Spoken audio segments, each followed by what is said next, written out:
turabasuhuje kandi tubifuriza kugubwa neza kuri kino gicamunsi cy'umugoroba mwebwe mukurikirana rino sesengura rivuga kuri ino filime y'umusore w'umukire witwa MK.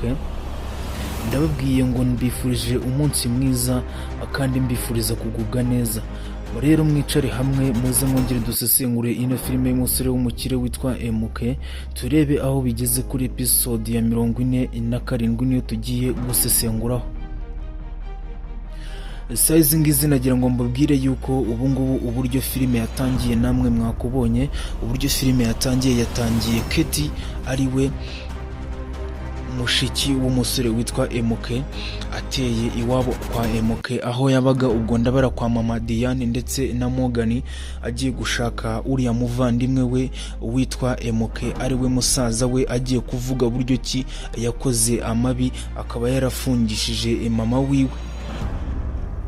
Akihagera yahahuriye n'uriya muvandimwe witwa Diane, maze umuriro utangira kwaka. Avuga buryo ki uriya muvandimwe MK ashobora kuba ari umugome, ariko byaje kubacanga cyane abo bana b'abakobwa.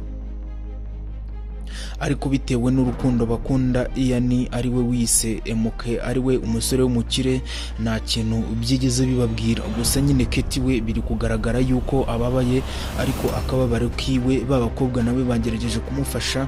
Baramubwira ati mwana wacu ngwino ujye mu bandi tuzagufasha uko dusoboye kose, ariko wa mwana w'umukobwa aranga kubera umujinya yari afite. Kandi nanone ku rundi ruhande mureke twongere tugaruke ku musore w'umukire witwa MK uhora utegwa imitego mitindi. Iyo mitego mitindi inibashe kuba yamufata kubera ko yarangije kubavumbura. Yongeye ahura na wa muvandimwe ngo nitayiga, aza kuza kumwiyoberanyaho, aza kumusura ngo baganire bavugane buryo ki bagiye gupanga undi diro mipangu yo kuba yamuhitana kugira ngo babashe kuba babona bimwe mu byangombwa byabo bya kampani yabo, ariko byaje kwanga ntago byigeze biza gukunda. Si ibyo gusa kandi nanone ku rundi ruhande murabyibuka yuko uriya muvandimwe witwa Kamariza aba adafite uruhande abogamiyeho, bose aba batarama amakuru ahubwo ameze nk'agateranya.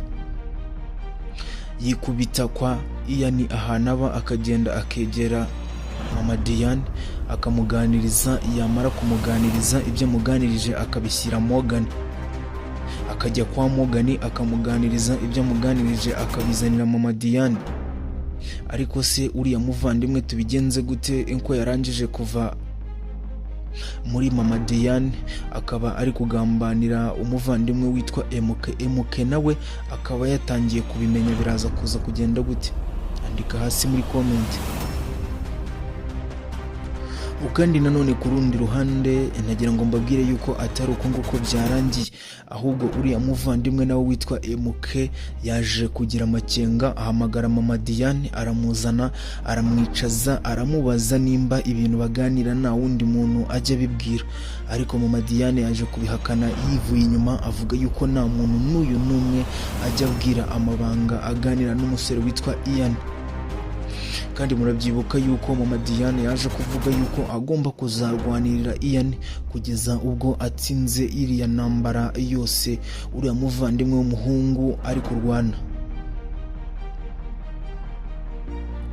Kandi nanone ku rundi ruhande ntabwo byigeze biza kuba byarangirira aho ngaho. Nagira ngo mbabwire yuko ubwo Kamariza yashyiraga Morgan iya makuru avuga kuri Katie ariwe musaza wa MK, Morgan yahise afata umwanzuro wo kuza kuba yahitana Katie akamuvanaho, ubundi agasigaza MK.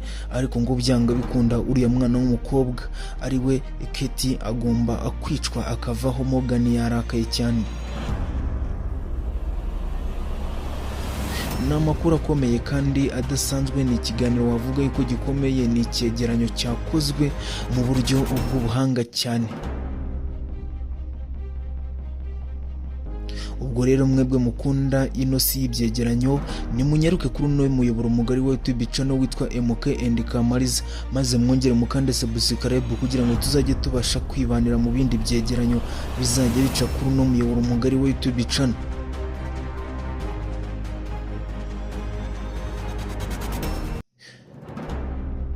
kandi nanone ku rundi ruhande nagira ngo mbabwire yuko atari aho ngaho amakuru yaje kurangirira cyangwa se ngo tube twarangiza gusesengura iyi nkuru nagira ngo mbabwire yuko tuyisesengura tukishakira igisubizo cya nyacyo.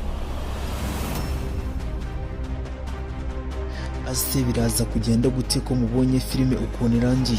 Mbashishikariza gukurikira episode ya 48 nayo izajya ica kuri uno muyoboro mugari wa YouTube channel witwa MK and Kamariza cyangwa se MK original. Noneho twebwe tuze tugiye gusesengura bimwe mu byavugiwe muri iyo filime y'umusore w'umukire witwa MK.